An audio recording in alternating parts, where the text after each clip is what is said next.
ہماری تاریخ کے عظیم ترین دنوں میں سے یہ 6 ستمبر کا دن ہے۔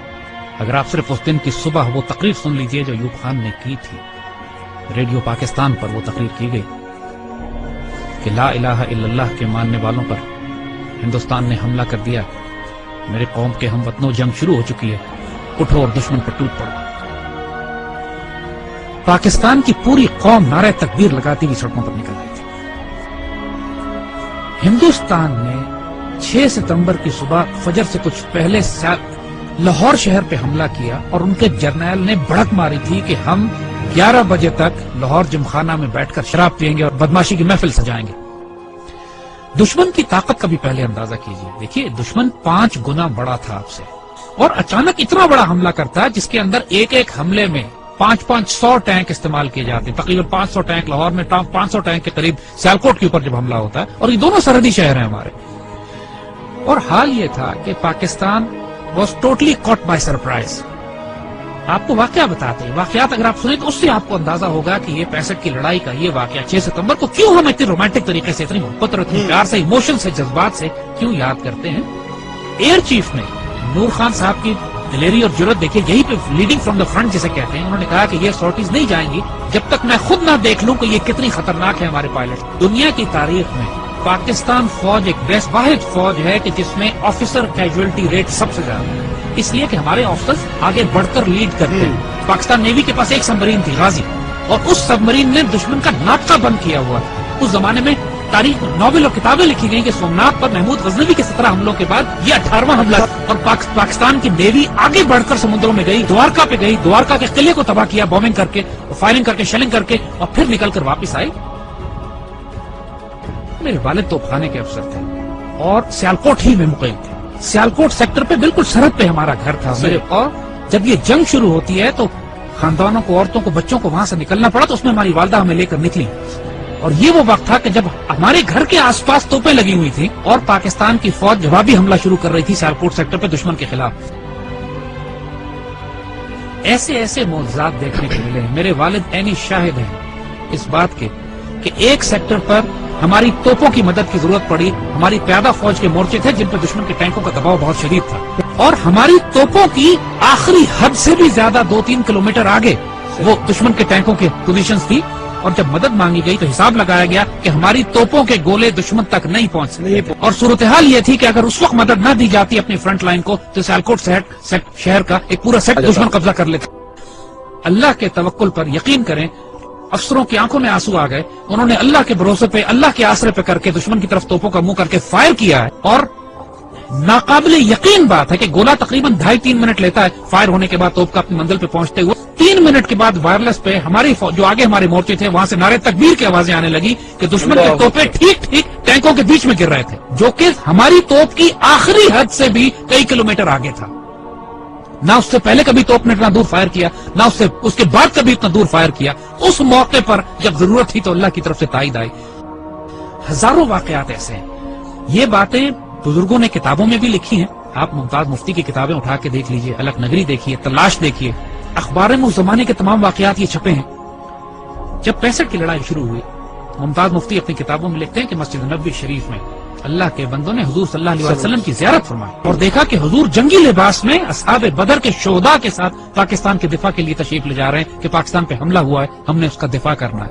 اور یہ باتیں ممتاز مفتی نے لکھی ہیں، کتابوں میں چھپی ہیں، اخباروں میں چھپی ہیں، یہ باتیں اپنی طرف سے ہم نہیں بنا رہے۔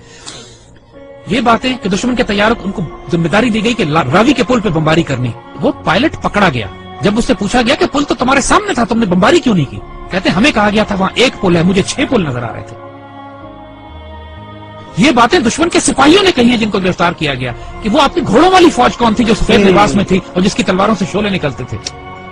یہ دشمن کے پائلٹس نے یہ باتیں کہی ہیں کہ ہم بم گراتے تھے، 35-40 کے قریب بم پنڈی پہ گرے، صرف 5 بم پھٹے، وہ بھی ویرانے میں، باقی بم پھٹے نہیں۔ بزرگ کہتے ہیں کہ فضائے بدر پیدا کرو تو ملائکہ آج بھی مدد کے لیے نازل ہوں گے۔ جنگ بدر پہ ہوا تھا نا ایسا، لیکن اللہ تعالیٰ قرآن میں فرماتا ہے کہ میں نے پھر 1000 ملائکہ نازل کیے، اور یہ بات صرف 1400 سال پہلے پہ محدود نہیں ہے۔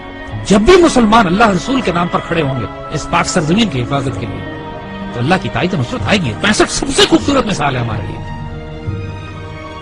ہم ایک واقعہ سناتے ہیں کہ جو ہمارے بچوں نے کسی کتاب میں نہیں پڑھا ہوگا۔ جب لاہور پر حملہ کیا انڈین ڈویژنز نے تو انڈین جرنیل اپنے سپاہیوں کو یہ حوصلہ بڑھانے کے لیے کہہ رہے تھے کہ لاہور اب صرف 3 میل 4 میل دور رہ گیا، بس تمہاری آنکھوں کے سامنے تھوڑا سا آگے بڑھو اور لاہور تمہارے قبضے میں۔ مزاحمت شدید ہو رہی تھی اور پاکستان کے جوانوں نے اپنے آپ کو دشمن کے ٹینکوں کے سامنے ڈال دیا تھا روکنے کے لیے۔ اس کیفیت میں لاہور تقریباً 14 میل دور تھا۔ تو وائرلیس پہ جب ہمارے جوانوں نے، ایک افسر نے یہ سنا کہ دشمن کا جنرل اپنے سپاہیوں سے یہ کہہ رہا ہے کہ صرف 3 یا 4 میل دور لاہور رہ گیا، اور اس وقت لاہور 14 میل تھا۔ اس وقت اس افسر نے، ہمارا وہ زخمی افسر نے اپنے مورچے سے نکلا ہے، سڑک کے کنارے جو کتبہ لگا ہوا تھا جس پر لکھا تھا لاہور 14 میل، اس پر اس کو کھڑا ہے وہاں سے اور اس کو انڈیا کی طرف لے کر گیا ہے، آگے مزید 2 فرلانگ آگے، اور وہاں پر اس نے لگایا ہے اور اپنے خون سے اس پر نقطہ لگا کے 0.2 ایڈ کیا ہے اور لکھا ہے 14.2 بلڈی مائلز۔ 14.2 بلڈی مائلز تھا لاہور، دشمن اس کو پار نہیں کر سکا۔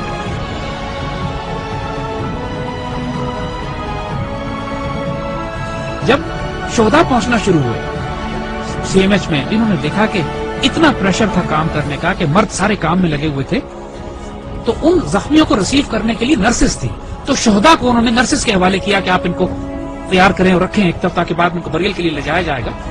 تو آنے والے جوانوں نے جب یہ دیکھا کہ بہنیں اور بیٹیاں ان شہداء کو ریسیو کر رہی ہیں تو ان کی آنکھوں میں آنسو آ گئے۔ واپس جا کے اپنی پوری یونٹ میں اعلان کیا کہ وہ شیرو دلیرو سینوں پہ گولیاں کھانا، پیچھے تمہاری بہنیں تمہیں وصول کر رہی ہیں، ایسا نہ ہو کہ تمہاری پشت دیکھیں اور یہ کہیں کہ یہ بغیرت پشت پہ گولی کھا کر آیا۔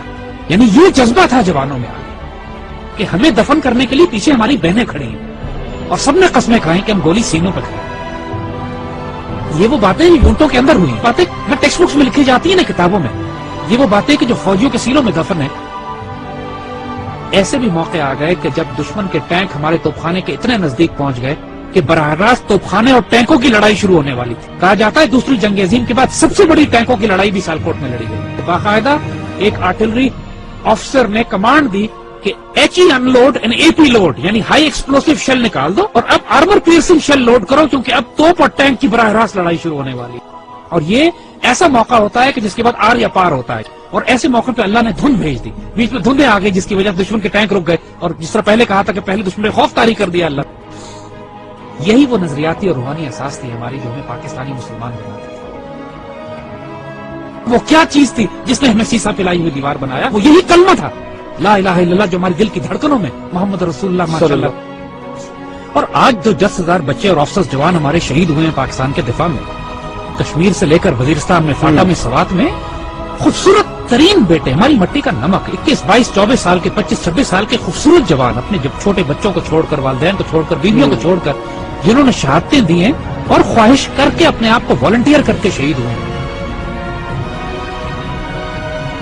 بہت بھاری قربانیوں کے بعد یہ پاکستان آپ کے حوالے کیا جائے۔ اس پرچم کو گرنے نہ دیں، اس پرچم پہ سب کچھ قربان کر دو۔ اس کی مٹی میں تمہارا خون شامل ہو گیا نا، 2 جہانوں میں خوش نصیب ہو جاؤ گے۔ اس مٹی کو چھوڑ کر چلے گئے، بد نصیب ہو جاؤ گے۔ جو اس پاکستان میں بستا ہے وہ سایہ خدائے ذوالجلال ہے کہ دیکھو اس پاکستان کو ہلکا نہ لینا، یہ اللہ کے رازوں میں سے ایک راز ہے، اس پر قربان ہو جاؤ، سب سے سستا سودا ہے، سب سے اعلیٰ سودا ہے۔ یہ ہمارے بیٹے جو اس پہ قربان ہوتے ہیں نا، یہ سوال نہیں کرتے کہ اس پاکستان میں ہمیں کیا دیا۔ اس پاکستان کو آج آپ کی ضرورت ہے۔ Make a stand, stand firm, stand United, live with dignity, and inshallah Allah will give you the opportunity to die with honor. لیکن اس کے لیے اب تیاری کرو، تیاری کا وقت آتا ہے، آزمائش آنے والی ہے، لیکن انشاءاللہ العزیز ایسے بیٹے ہمارے پاس ہیں جو اس پاکستان کو شروع کریں۔